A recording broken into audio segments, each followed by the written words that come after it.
بسم اللہ الرحمن الرحیم۔ بسم اللہ والحمد للہ الصلاۃ والسلام علی رسول اللہ وبعد، فاعوذ باللہ من الشیطان الرجیم، بسم اللہ الرحمن الرحیم، واقیموا الصلاۃ وآتوا الزکاۃ وارکعوا مع الراکعین۔ ناظرین و سامعین، آپ کے سامنے صفت صلاۃ النبی صلی اللہ علیہ وسلم، جو کہ خاص کتاب ہے امام البانی رحمہ اللہ کی، اس کی تشریح نماز نبوی کے عنوان سے جاری و ساری ہے۔ اور گزشتہ ایپیسوڈ میں میں نے آپ کو قیام اور قبلہ رخ کھڑے ہونا اور اس کے ساتھ ساتھ سترے کا اہتمام کرنا، اس بات تک میں نے آپ کے سامنے وضاحت کی۔ اب آئیے آگے چلتے ہیں کہ امام کن چیزوں پر پھر گفتگو کرتے ہیں۔ سب سے پہلی چیز ہے سترہ رکھنے سے فائدہ اور نہ رکھنے سے نقصان کیا ہے۔ وہ چیز جو نماز کو توڑ دیتی ہے، اس حیثیت سے اللہ کے رسول صلی اللہ علیہ وسلم نے فرمایا، کیا ارشاد ہے دیکھیے آپ کہ اللہ کے رسول صلی اللہ علیہ وسلم فرماتے ہیں، اگر نمازی کے آگے اونٹ کے پالان کی پچھلی لکڑی کے برابر کے طول کا، یعنی برابر فاصلے کے اتنا سترہ نہ رہے تو حائضہ عورت، گدھا، سیاہ کتا آگے سے گزر جائیں تو نماز ٹوٹ جاتی ہے۔ ابو ذر رضی اللہ عنہ دریافت فرماتے ہیں کہ یا رسول اللہ، سیاہ کتے کو کیوں خاص فرمایا؟ تو آپ نے فرمایا کہ سیاہ کتا شیطان ہوتا ہے۔ دیکھیے سترہ رکھنے سے کتنا بڑا فائدہ ہے۔ سترے کے اندر اگر آپ اپنی نماز کو ادا کر رہے ہیں تو اس وقت اگر سیاہ کتا ہے، حائضہ عورت ہے اور اسی طرح گدھا ہے، گزرے تو کوئی نقصان نہیں۔ اگر سترہ نہ ہو اور وہاں سے عورت گزر جائے، حائضہ عورت گزر جائے یا گدھا یا آ کر اسی طرح کتا، سیاہ کتا گزر جائے تو آپ کی نماز ٹوٹ جائے گی۔ ایک تو وہ چیزیں ہیں، اگر یہ میدان میں آپ پڑھ رہے ہیں اور آپ کیا ہیں سترہ نہیں رکھے ہیں تو ایسی حالت میں آپ کی نماز کیا ہے، ٹوٹ جائے گی۔ اس واسطے سترے کا اہتمام بہت اہم ہے۔ اور اسی طرح قبلے کی جانب قبر کا ہونا، عمومی طور پر اس کا احساس ہی نہیں ہوتا ہے بہت سے لوگوں کے پاس کہ قبر ہے یا قبرستان ہے یا اگر کوئی اور ایسی چیز ہے جو مانے ہے، وہاں پر کھڑے ہو کے نماز شروع کر دیتے ہیں۔ تو اللہ کے رسول صلی اللہ علیہ وسلم نے قبلے کی جانب قبر ہونے کی صورت میں نماز ادا کرنے سے منع فرمایا ہے۔ کہتے ہیں، آپ فرماتے ہیں کہ نہ قبروں کی جانب منہ کر کے نماز ادا کرو، نہ قبروں پر بیٹھو۔ یہ حدیث کیا ہے؟ صحیح مسلم کی حدیث ہے کتاب الجنائز کے اندر، جس میں اللہ کے رسول صلی اللہ علیہ وسلم نے فرمایا کہ دیکھو قبروں کی جانب منہ کر کے نماز ادا نہ کرو، نہ قبروں پر بیٹھو۔ جیسے آج مجاوری کرنے والے بیٹھتے ہیں، آج کیا ہیں درگاہوں پر بہت سے لوگ، افسوس کا مقام یہ ہے کہ مساجد میں جہاں مصلیوں کے لیے، مردوں کے لیے نماز کی جگہ ہوتی ہے، وہاں مسافر جب کبھی اپنی فیملی سے جاتا ہے تو لگی ہوئی درگاہ میں عورت کو چھوڑ دیتا ہے اور نماز پڑھنے میں یہ مسجد جاتا ہے، عورت درگاہ میں نماز پڑھ لیتی ہے، حالانکہ درگاہ میں نماز ہو ہی نہیں سکتی۔ اللہ کے رسول صلی اللہ علیہ وسلم نے نماز پڑھنے سے بھی منع کیا، وہاں بیٹھنے سے بھی منع کیا۔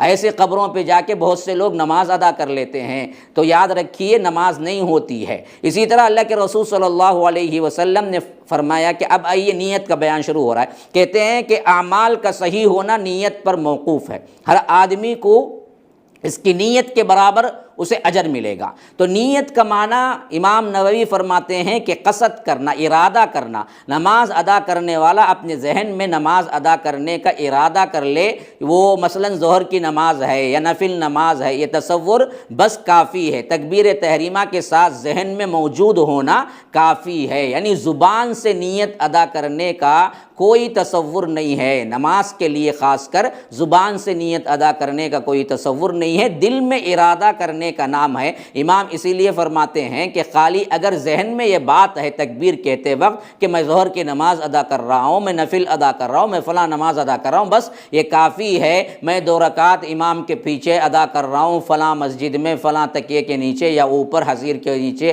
یا اوپر، اس طرح کے کہنے کے الفاظ کی ضرورت نہیں ہے، بلکہ کیا ہے سیدھے سیدھے خالی ذہن میں بات متعین کر لی اور نماز شروع کر دی۔ اور شروع کیسے کریں گے؟ اللہ کے رسول صلی اللہ علیہ وسلم تکبیر تکبیر تحریمہ کے ساتھ نماز شروع فرماتے تھے۔ صحیح مسلم کی روایت کے اندر کتاب الصلاۃ کے اندر یہ بات ہے، یعنی تکبیر تحریمہ کا مطلب ہے اللہ اکبر۔ اور جس آدمی نے جلدی جلدی نماز ادا کر لی، یعنی ایک حدیث ہے خاص طور پر جس میں جلدی نماز ادا کیا تھا، تو اللہ کے رسول نے پوری نماز ان کو سکھائی تھی، تو ہمیشہ یہ دلیل اسی حدیث سے لیتے ہیں شیخ البانی، کہتے ہیں کہ جس نے جلدی جلدی نماز ادا کر لی تھی، اس کو بھی آپ نے اولاً وضو کا حکم دیا، پھر فرمایا کہ دیکھو نماز کو اللہ اکبر سے شروع کرو۔ اور یہ بات اچھی طرح یاد رکھ لیجئے، خاص طور پر اس کا ذکر کرتے ہوئے کہتے ہیں شیخ البانی رحمہ اللہ، حدیث مذکورہ سے معلوم ہوا کہ آپ صرف اللہ اکبر کے ساتھ نماز شروع فرماتے، اس کے علاوہ زبان پر وہ مشہور نیت کے الفاظ نہ لاتے جو آج کل مشہور ہیں۔ اس لیے زبان کے ساتھ نیت کے الفاظ بولنا ایسی بدعت ہے جس پر تمام ائمہ متفق ہیں۔ اللہ اکبر کس حد تک بات چلی جاتی ہے دیکھیے، کہتے ہیں البانی رحمہ اللہ کہ اگر وہ نیت کے زبان کے ساتھ ادا کرتا ہے تو ایسی بدعت ہے جس پر تمام ائمہ متفق ہیں۔ البتہ ائمہ کا اختلاف اس میں ہے کہ تمام بدعات سیئہ ہوتی ہیں یا بعض بدعات حسنہ بھی ہوتی ہیں، لیکن ہم اس نظریے کے علمبردار ہیں کہ عبادت میں ہر بدعت سیئہ ہے، برائی کی بدعت ہے، اور اس گمراہی میں کچھ شک نہیں جو کہ اللہ کے رسول صلی اللہ علیہ وسلم نے ارشاد فرمایا کہ کل بدعت ضلالہ وکل ضلالۃ فی النار، کہ ہر بدعت گمراہی ہے اور ہر گمراہی جہنم کی طرف لے جانے والی ہے۔ اور اسی طرح اللہ کے رسول صلی اللہ علیہ وسلم فرماتے ہیں کہ نماز کی چابی وضو ہے، اور تکبیر تحریمہ کہنے سے نماز کے علاوہ دیگر تمام کام حرام ہو جاتے ہیں، اور السلام علیکم یعنی سلام کہنے سے تمام کام حلال ہو جاتے ہیں۔ یعنی اللہ کے رسول صلی اللہ علیہ وسلم اس حدیث میں بتلاتے ہیں کہ نماز کی چابی افتتاح کہاں سے ہوگی؟ وضو کرنے سے ہوگی، پھر اس کے بعد تکبیر تحریمہ سے نماز کے اندر لوگ داخل ہو جائیں گے، یعنی اس کے بعد کھانا پینا چلنا پھرنا جو حلال کام تھے وہ سب کے سب حرام ہو گئے۔ اسی واسطے اس تکبیر کو تکبیر تحریمہ کہا گیا، وہ تکبیر جس سے حلال چیزیں بھی حرام ہو جاتی ہیں سوائے ایک کام کے جو نماز پڑھنا ہے، وہی صرف اس وقت حلال ہوتا ہے اس کے لیے، اس کے علاوہ ادھر ادھر دیکھنا چلنا پھرنا حرکت کرنا سب اس کے لیے کیا ہے؟ حرام ہو جاتا ہے۔ پھر اس کے بعد فرمایا کہ اس سے وہ کب نکلتا ہے؟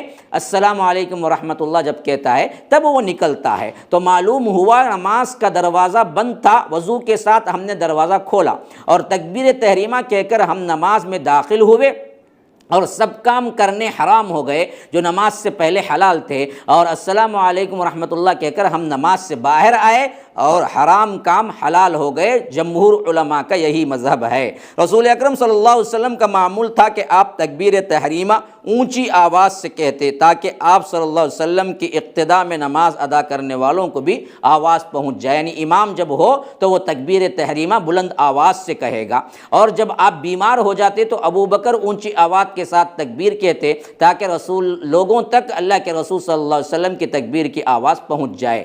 امام کی طرح مقتدی بھی اللہ اکبر کہے۔ رسول اکرم صلی اللہ علیہ وسلم کا ارشاد گرامی ہے کہ جب اللہ اکبر امام کہے تو تم بھی اللہ اکبر کہو، یعنی اس سے معلوم ہو گیا کہ تکبیر تحریمہ جب امام اپنے الفاظ اپنے قول سے کہے گا تو مقتدی بھی قول سے کہے گا، خالی اس کا قول ان کا ایکشن نہیں چلے گا، جبکہ دونوں چیزیں مقتدی کو بھی کرنا پڑیں گے، امام کو بھی کرنا پڑیں گے۔ صاف حدیث میں ہے کہ جب امام اللہ اکبر کہے تو تم بھی اللہ اکبر کہو۔ پھر اس کے بعد کیا ہو؟ رسول اکرم صلی اللہ علیہ وسلم نے تکبیر تحریمہ کے ساتھ کبھی کبھی تکبیر تحریمہ کے بعد اور کبھی تکبیر تحریمہ سے پہلے دونوں ہاتھوں کو شانوں اور کانوں تک بلند کیا، یعنی رفع الیدین کیا۔ کب کیسے کیا جائے؟ اس کے 3 طریقے امام بیان کر رہے ہیں۔ کبھی تکبیر تحریمہ کے ساتھ، کبھی تکبیر تحریمہ کے بعد، اور کبھی تکبیر تحریمہ سے پہلے۔ 3 چیزیں بھی جائز ہیں۔ کب کہنا ہے اللہ اکبر؟ ہاتھ اٹھاتے وقت ہی کہنا ہے، ہاتھ باندھ لینے کے بعد کہہ سکتے ہیں، یا ہاتھ اٹھانا شروع کرتے وقت کہہ سکتے ہیں۔ تو امام البانی رحمہ اللہ فرماتے ہیں کہ 3 طریقے اس کے آئے ہیں۔ کیا کیا 3 طریقے ہیں؟ کہ فرمایا کہ تکبیر تحریمہ کے ساتھ جیسے اللہ اکبر کہیں ویسے ہاتھ اٹھائیں، دوسرا کیا ہے، تکبیر تحریمہ کے بعد اللہ اکبر کہہ کے ہاتھ اٹھائیں، اور کبھی کیا ہے تکبیر تحریمہ سے پہلے جیسے ہی کیا ہے کھڑے ہو جائیں ہاتھ اٹھا لیں، پھر اس کے بعد اللہ اکبر کہیں۔ اور کہاں تک بلند کرنا ہے؟ شانوں تک اور کانوں تک، اس میں بھی دو طریقے آ گئے، دو طریقے، جیسے اٹھانے میں تین طریقے آ گئے، اچھی طرح سمجھیے، اٹھانے میں تین طریقے۔ رفع الیدین کیسے کریں گے؟ تکبیر تحریمہ جیسے اللہ اکبر کہتے ہیں اسی وقت اٹھا لیں گے، یا جیسے کھڑے ہوتے ہی اٹھا لیں گے پھر اللہ اکبر کریں گے، یا نہیں تو کیا ہے پھر تکبیر تحریمہ سے پہلے آپ ہاتھ اٹھا لیں گے پھر اللہ اکبر کہیں گے، اور ساتھ ساتھ بھی کہیں گے، یا اللہ اکبر آپ بعد میں کہیں گے اور تکبیر کے لیے ہاتھ اٹھا لیں گے۔ یہ تین اٹھانے کے انداز ہو گئے۔ کہاں تک اٹھائیں گے؟ تو فرمایا کہ شانوں اور کانوں تک بلند فرماتے تھے۔ جیسے آپ ہاتھ اٹھائیں گے تو ایک طریقہ اس کا یہ ہوا کہ ایسے شانوں تک، ایسے شانوں تک، اپنا ہاتھ شانوں تک اٹھا لیں گے، اور کانوں تک کا مسئلہ یہ ہوا کہ آپ کے انگوٹھے آپ کے کان کی لو تک پہنچیں اور ہاتھ آپ کے کانوں کے اینڈنگ تک پہنچ جائیں۔ کان کے آخری لو تک آپ کا انگوٹھے کا سائز ہونا چاہیے، اور اشارے کے حیثیت سے بلند جو سب سے آخری انگلی ہے وہ کان کے اینڈنگ کے وقت، اور اس سے نیچے تو ایسے جہاں کان کی لو تک آپ کی انگلی پہنچتی ہے۔ دو طریقے ہیں، کان کی آخری حد اور آپ کے ہاتھوں کی آخری حد، اور دوسرا ہاتھوں کی آخری حد اور آپ کے کان کی لو تک برابر پہنچ جائیں۔ دونوں طریقے کیا ہیں؟ اللہ کے رسول صلی اللہ علیہ وسلم اختیار فرماتے تھے۔ رفع الیدین کرتے وقت آپ کی کیفیت کیا ہوا کرتی؟ دیکھیے کتنا مینوٹ طریقے سے نماز کو اللہ کے رسول صلی اللہ علیہ وسلم کی ذکر کر رہے ہیں، تاکہ ہماری نماز اس حدیث کے مصداق بن جائے جس میں اللہ کے رسول صلی اللہ علیہ وسلم نے فرمایا کہ صلو کما رأیتمونی اصلی، کہ نماز پڑھو جیسے مجھے پڑھتے ہوئے دیکھتے ہو۔ اسی واسطے امام البانی کہتے ہیں کہ اللہ کے رسول صلی اللہ علیہ وسلم نے ایک مرتبہ نماز کو ممبر پر پڑھا کے دکھلایا، رکوع کر کے پھر سجدے کے لیے ممبر سے اترتے تھے پھر چڑھتے تھے، تاکہ لوگ اچھی طرح دیکھ لیں کہ کیسے نماز، کیونکہ وہی نماز قبول ہے جو اللہ کے رسول صلی اللہ علیہ وسلم کے طریقے پر ہو۔ اپنے منمانی طریقے پر اللہ تبارک و تعالی نماز کو قبول نہیں کرے گا۔ تو اسی لیے ایک ایک حرکت، ایک ایک جنبش وہ بیان کرتے ہیں اور حدیث کے حوالے کے ساتھ بیان کر رہے ہیں۔ میں حوالے اس واسطے جب نہیں پڑھ رہا ہوں کیونکہ یہ کتاب خود ہی مستند ہے۔ میں اگر آپ کو بعد میں حوالے دیکھنا ہے تو آپ امام البانی کی کتاب لے لیں، حوالے پورے اس میں موجود ہوں گے۔ اس واسطے پوری کتاب ہی مستند ترین کتاب کے اندر ہے بات، تو میں صرف بات کی وضاحت کر رہا ہوں کہ فرمایا کہ رفع الیدین کرتے وقت اللہ کے رسول صلی اللہ علیہ وسلم کی کیفیت ہاتھوں کی خاص کر کیا ہوا کرتی تھی، کہ فرمایا کہ ہاتھوں کی انگلیاں کھلی ہوتی تھی، البتہ انگلیوں کے درمیان نہ فاصلہ کرنے کی کوشش فرماتے تھے، نہ ہی ان کو ملاتے، بلکہ اپنی اصلی حالت میں چھوڑ دیتے تھے۔ یعنی اللہ کے رسول صلی اللہ علیہ وسلم جب تکبیر کے لیے ہاتھ اٹھاتے تو ہاتھ کی انگلیوں کو ایسے نہیں بند کرتے، ایسے نہیں بند کرتے، بلکہ ہاتھ کی انگلیوں کو کھلا رکھتے، اور کھلا رکھنے میں فرمایا کہ درمیان کے فاصلے میں نہیں کرتے، یعنی ایسا نہیں کرتے جیسا پنجہ کھلتا ہے، ایسا نہیں اٹھاتے ہاتھ، بلکہ اللہ کے رسول صلی اللہ علیہ وسلم اس کو اپنے حال پہ چھوڑ دیتے۔ کا مطلب یہ ہے کہ نہ ایسا کھولتے نہ ایسا جما لیتے ہاتھ کو، میرے ہاتھ کے دیکھیے، ایسا نہ جما لیتے نہ ایسا کھولتے، بلکہ جیسے انگلیاں ہیں، جیسے ہاتھ کی انگلیاں اپنی حالت میں ہوتی ہیں ویسے ہی اپنی حالت میں اللہ کے رسول صلی اللہ علیہ وسلم چھوڑتے اور ہاتھ کو اٹھاتے، دونوں ہاتھوں کو شانوں کے برابر کبھی کانوں کے برابر اٹھاتے، جیسا میں نے پہلے بیان کر دیا کہ کبھی شانوں کے برابر، کبھی کان کی لو اور یہ اینڈنگ، کبھی کیا ہے یہ اینڈنگ کان کے لو اور آخری انگلی کے ساتھ ملانے کا، یہ دونوں چیزیں۔ اچھا، اب ہاتھ اٹھانے کے بعد ہاتھ کیسے باندھتے، کیسے اللہ کے رسول صلی اللہ علیہ وسلم ہاتھ باندھتے؟ تو فرمایا کہ سب سے پہلے دائیں ہاتھ کو بائیں ہاتھ پر رکھنا، اللہ کے رسول صلی اللہ علیہ وسلم کے رکھنے کے سلسلے میں دائیں ہاتھ کو بائیں ہاتھ پر رکھتے تھے، ایسے دائیں ہاتھ کو بائیں ہاتھ پر رکھتے تھے۔ تو اللہ کے رسول صلی اللہ علیہ وسلم ہاتھ کا رکھنا کیسے ہوتا تھا کہ رسول اکرم صلی اللہ علیہ وسلم اپنا دایاں ہاتھ بائیں ہاتھ پر رکھتے۔ یہ حدیث صاف طور پر صحیح مسلم کی ہے، جس میں فرمایا کہ دایاں ہاتھ بائیں ہاتھ، یعنی الٹا نہیں رکھ سکتے، یعنی بایاں ہاتھ دائیں ہاتھ پر نہیں بلکہ دایاں ہاتھ بائیں ہاتھ پر رکھتے۔ اس سلسلے میں آپ صلی اللہ علیہ وسلم کا ارشاد ہے کہ ہم انبیاء کی جماعت کو حکم دیا گیا ہے کہ ہم روزہ افطار کرنے میں تاخیر نہ کریں، البتہ سحری تاخیر سے کھائیں اور نماز میں دائیں ہاتھ کو بائیں ہاتھ پر رکھیں۔ یہ اللہ کے رسول صلی اللہ علیہ وسلم نے خود ارشاد فرمایا کہ یہ ابن حبان کی روایت ہے صحیح سند کے ساتھ کہ اللہ کے رسول نے فرمایا کہ انبیاء کو اس کا حکم ہوا ہے خاص طور پر ایک افطاری میں جلدی کریں اور سحری میں تاخیر کریں اور نماز میں دائیں ہاتھ پر بائیں ہاتھ کو دائیں ہاتھ پر بائیں ہاتھ کو رکھیں۔ حدیث شریف میں ہے کہ نبی صلی اللہ علیہ وسلم کا ایک آدمی کے پاس سے گزر ہوا، وہ نماز ادا کر رہا تھا، اس نے بایاں ہاتھ دائیں ہاتھ پر رکھا ہوا تھا تو آپ نے اس کے ہاتھ کو پکڑ کر دائیں کو بائیں پر رکھ دیا، یعنی وہ الٹا ایسے رکھا ہوا پڑ رہا تھا تو اللہ کے رسول صلی اللہ علیہ وسلم نے ہاتھ پکڑ کے اس کو ایسا کر دیا کہ دایاں ہاتھ اوپر ہے اور بایاں ہاتھ نیچے ہے۔ اب یہ ہاتھ رکھنے کے سلسلے میں بیان ہو گیا۔ اب آئیے ہاتھ کہاں باندھتے تھے، ہاتھ کا اٹھانا کہاں تک اٹھانا، اتنا بریف سمجھا دیا شیخ نے ماشاءاللہ۔ پھر اس کے بعد کیا ہے، تکبیر کے قول کیسے کہنا، ہاتھ اٹھاتے وقت کہنا تو اس کے 3 طریقے بتا دیا۔ پھر اس کے بعد کیا ہے کیسے رکھنا، تو فرمایا کہ دایاں ہاتھ اوپر ہو بایاں ہاتھ نیچے ہو۔ اب کہاں رکھنا، کہاں باندھنا، تو فرمایا کہ سینے پر ہاتھ باندھنے کا حکم، الگ سے ٹائٹل دیا اس کے لیے۔ اب فرما رہے ہیں کہ رسول اکرم صلی اللہ علیہ وسلم دایاں ہاتھ کو بائیں ہاتھ کی ہتھیلی کے باہر حصے اس کے جوڑ اور کلائی پر رکھتے۔ پہلی چیز کیا ہے، رکھنے کے حساب سے کہاں رکھنا، اس کے بعد آ رہا ہے رکھنے کے حساب سے دایاں ہاتھ اوپر ہوگا۔ کہاں کہاں فرمایا کہ بائیں ہتھیلی کے باہر والے حصے پر، ہتھیلی کے باہر والے حصے پر ایسے ایک رکھ سکتے ہیں باہر والے حصے پر، اور فرمایا کہ جوڑ پر ایسے، اور تیسرا کیا ہے، ایسے کلائی پر، جہاں کلائی کہتے ہیں جہاں ماچھ باندھتے ہیں اسے کہتے ہیں کلائی۔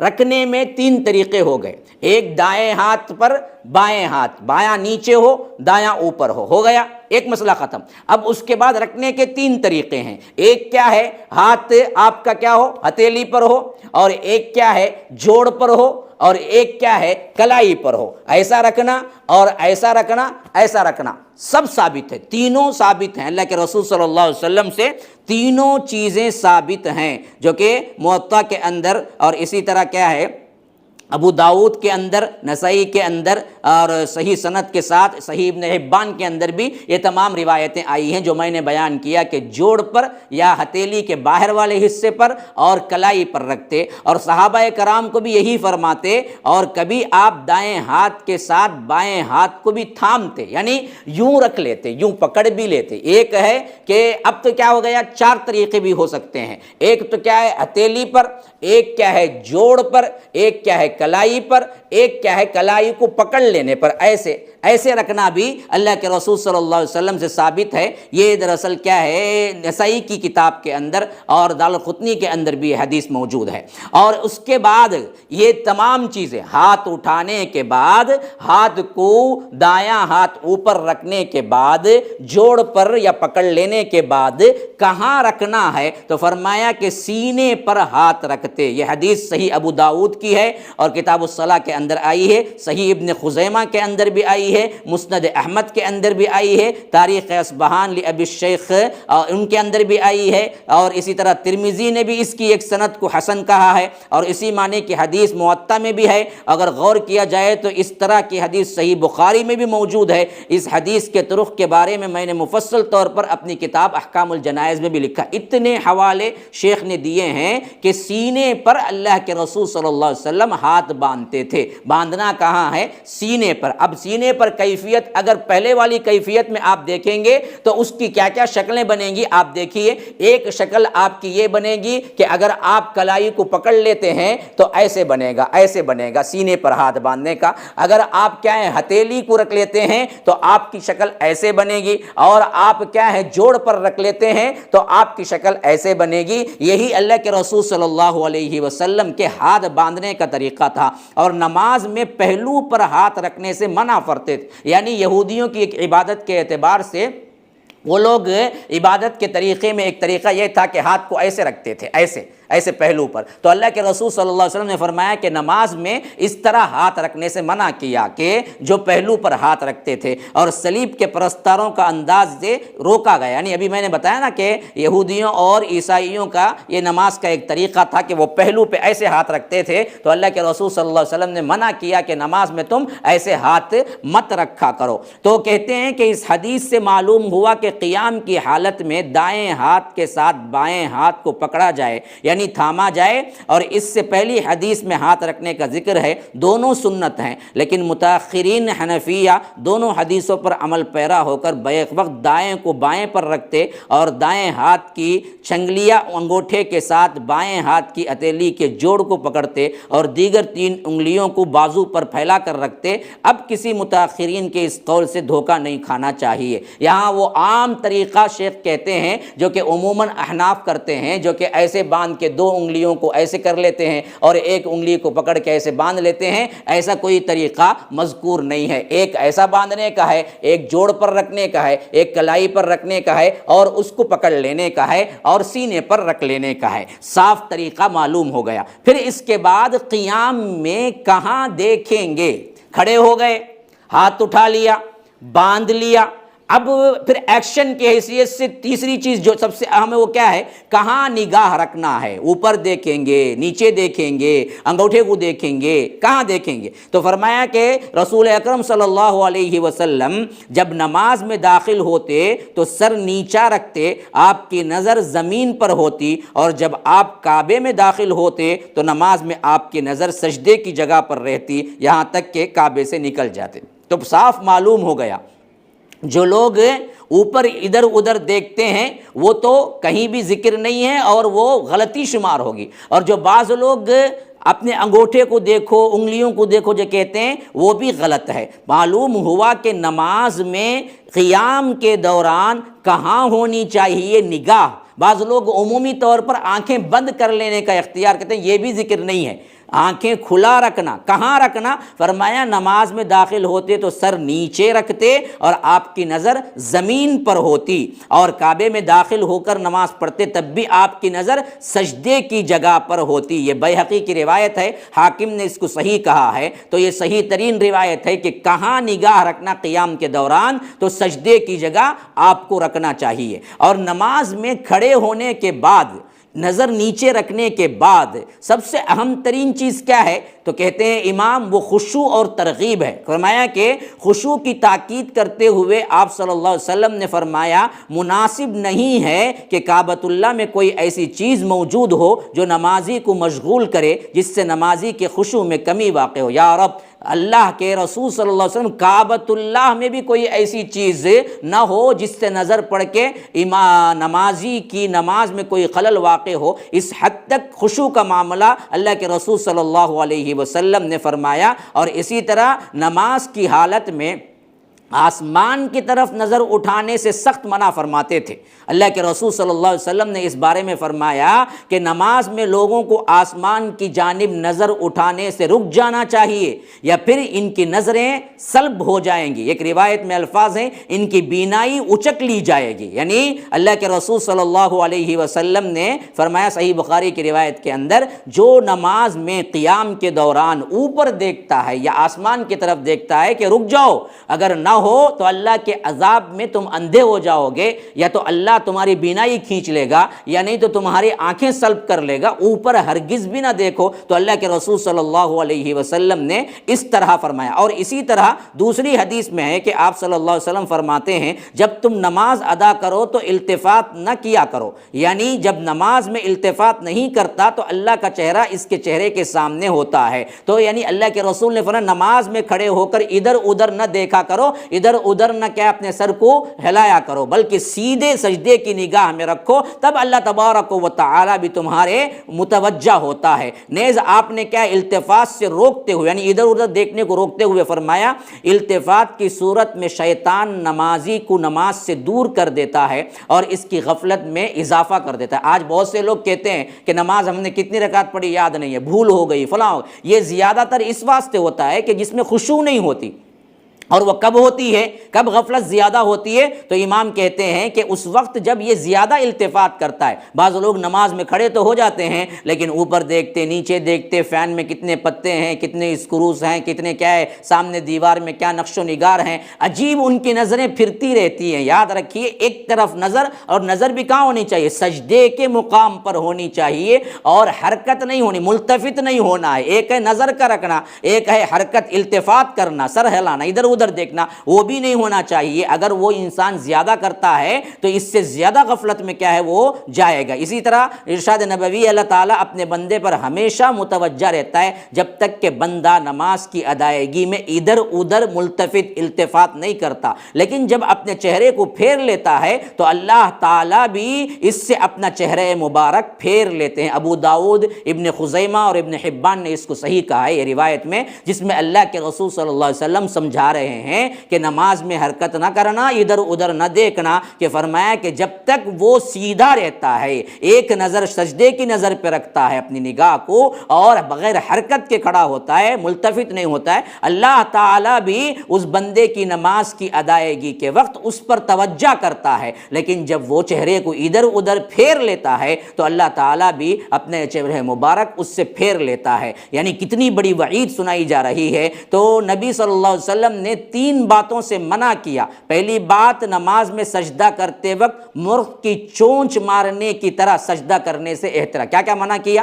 اب آئیے، نماز میں تین باتوں سے منع کیا۔ سجدہ کرتے وقت مرغ کی چونچ مارنے کی طرح سجدے سے احتراز کیا جائے، یعنی جیسے ٹھونگ مارتا ہے، گئے، ایک تسبیح بھی مکمل نہیں ہوئی، اڑ گئے۔ دوسری بات، جس طرح کتا اپنے دونوں ہاتھوں کو پھیلا کر رکھتا ہے اس طرح نماز میں دونوں پاؤں کو پھیلایا نہ جائے، یعنی قاعدے میں بیٹھتے وقت اس طرح تفصیل آئے گی اگلے ایپیسوڈ میں۔ تیسری بات فرمایا کہ لومڑ کے سر پھیرنے کی طرح سر نہ پھیرا جائے، یعنی لومڑی اپنا سر سب سے زیادہ گردش کرتی رہتی ہے، تو فرمایا کہ اللہ کے رسول صلی اللہ علیہ وسلم نے مسند احمد کی روایت اور ابو یعلا اور صحیح الترغیب کے اندر بھی یہ روایت موجود ہے کہ فرمایا کہ تین چیزوں سے اللہ کے رسول صلی اللہ علیہ وسلم منع کیا کرتے تھے۔ پہلے، ایک، سجدے میں جس طرح مرغ ٹھونگ مارتا ہے اس طرح اتنا جلدی سجدہ کرنے سے۔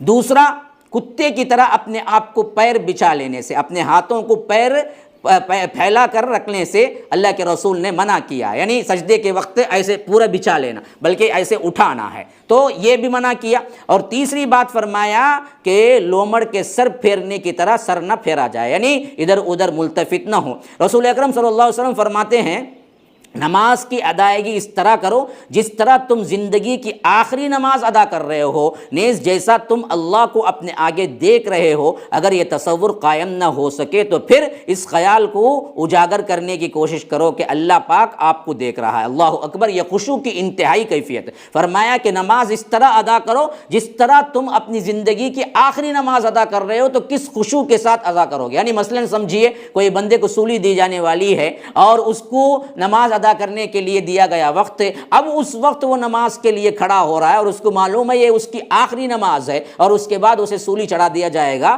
تو اس وقت وہ کس خشوع و خضوع کے ساتھ نماز پڑھے گا؟ تو اللہ کے رسول صلی اللہ علیہ وسلم نے فرمایا ایسے ہی خشوع اور خضوع کے ساتھ ہر نماز کو تم سمجھو یہ تمہاری زندگی کی آخری نماز ہے، ایسے ادا کرو اور ایسے پڑھو گویا کہ تم خود اللہ کو دیکھ رہے ہو۔ اگر یہ تصور قائم نہ ہو سکے تو کم از کم یہ تو رکھو تو اللہ تم کو دیکھ رہا ہے۔ یہ وہی احسان والی دلیل مل گئی جو حدیث جبرائیل میں آیا کہ مل احسان، جبرائیل علیہ السلام نے پوچھا کہ اللہ کے رسول احسان کیا ہے؟ تو اللہ کے رسول صلی اللہ علیہ وسلم نے فرمایا کہ ان تعبد اللہ کأنک تراہ فإن لم تکن تراہ فإنہ یراک، کہ تم عبادت ایسی کرو جیسے کہ تم خود اللہ کو دیکھ رہے۔ یہ بہت اونچی کیفیت ہے، بہت اعلیٰ کیفیت ہے، یہ اللہ کے خاص بندوں کی کیفیت ہے۔ اگر یہ کیفیت ممکن نہیں ہے تو کم از کم یہ تو تصور کرو کہ اللہ تو تمہیں دیکھ ہی رہا ہے، اللہ تو دیکھ رہا ہے، اللہ دیکھ رہا ہے کا تصور بھی نماز کے اندر بہت خشوع و خضوع آ جائے گا اگر ہم وہ تصور کریں۔ اسی طرح اللہ کے رسول صلی اللہ علیہ وسلم فرماتے ہیں کہ جو شخص وقت پر نماز ادا کرنے کے لیے اچھی طرح وضو کرتا ہے، پھر نماز کی ادائیگی میں خشوع و خضوع کا خیال رکھتا ہے، رکوع اور سجود صحیح کرتا ہے، تو وہ نماز گزشتہ تمام نمازوں کا کفارہ بن جاتی ہے۔ عمر بھر کی نمازوں کا یہی حکم ہے، ہاں شرط یہ ہے کہ وہ کبیرہ گناہوں کا ارتکاب نہ کرے۔ یہ حدیث بھی کیا ہے؟ صحیح مسلم کی روایت ہے۔ اس کے اندر خشوع کی دیکھیے کتنی بڑی اہمیت فرمائی گئی کہ ایک شخص وقت پر نماز ادا کرنے کے لیے کھڑا ہو اور اچھی طرح وضو کرے، پھر نماز کے اندر اللہ سے ڈرتے ہوئے وہ تمام حرکات و سکنات سے مبرہ خالص اللہ تبارک و تعالیٰ سے ڈرتے ہوئے رکوع و سجود کرتا ہے، تو وہ نماز تمام نمازوں کا کفارہ بن جاتی ہے، تمام گناہوں کا کفارہ۔ اور تمام گناہوں کے اعتبار سے یہ ہے کہ وہ کبیرہ گناہ ہونا ہے، چھوٹے موٹے گناہ اللہ اس کو معاف کر دیتا ہے۔ اور اسی طرح ایک بار نبی کریم صلی اللہ علیہ وسلم ایک چادر اوڑھ کر نماز ادا فرمائی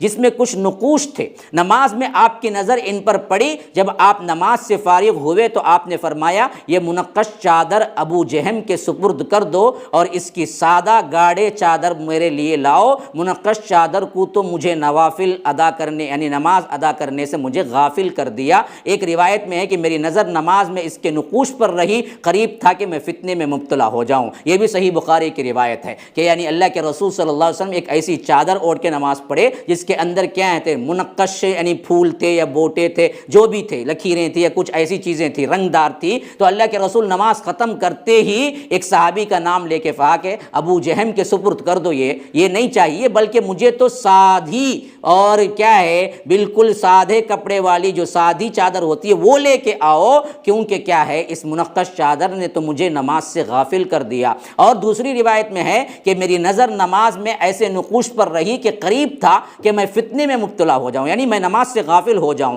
تو اسی واسطے اماں عائشہ کے پاس ایک چادر تھی جس پر تصویریں تھیں، تو وہ چادر انگیٹھی کی سجاوٹ کے لیے دیوار پر لگائی ہوئی تھی، تو آپ نے نماز ادا فرمائی تو اس کی جانب آپ کی نظر اٹھی، تو آپ صلی اللہ علیہ وسلم نے حضرت عائشہ کو حکم دیا کہ اس کو اتار دو، اس لیے کہ اس پر تصویریں نماز پہ مجھ پر اثر انداز ہوتی رہی۔ یہ بھی اللہ کے رسول صلی اللہ علیہ وسلم سے مروی صحیح بخاری کی حدیث ہے جس میں اللہ کے رسول صلی اللہ علیہ وسلم نے نماز پڑھائی تو گھر میں جو سامنے والی دیوار تھی وہاں پر جو پردہ جو بھی چیز تھی یا چادر تھی وہ منقش تھی، تو اللہ کے رسول نے فوراً کہا کہ اس کو اتار دو، اس کی تصویریں دراصل مجھے کیا کر رہی تھی؟ نماز سے غافل کر رہی تھی۔ تو اس حیثیت سے نماز کے اندر خشوع اور نماز کے اندر اہتمام، خاص کر حرکات و سکنات نہ کرنا، یہ اللہ کے رسول صلی اللہ علیہ وسلم نے بڑے اہتمام سے بیان کیا ہے۔ تو قیام کے اعتبار سے جتنے مسائل ہو سکتے تھے شیخ نے اس کے اندر لانے کی کوشش کی ہے۔ اللہ تبارک و تعالی ہمیں خشوع و خضوع کے ساتھ نماز ادا کرنے کی توفیق عطا فرمائے۔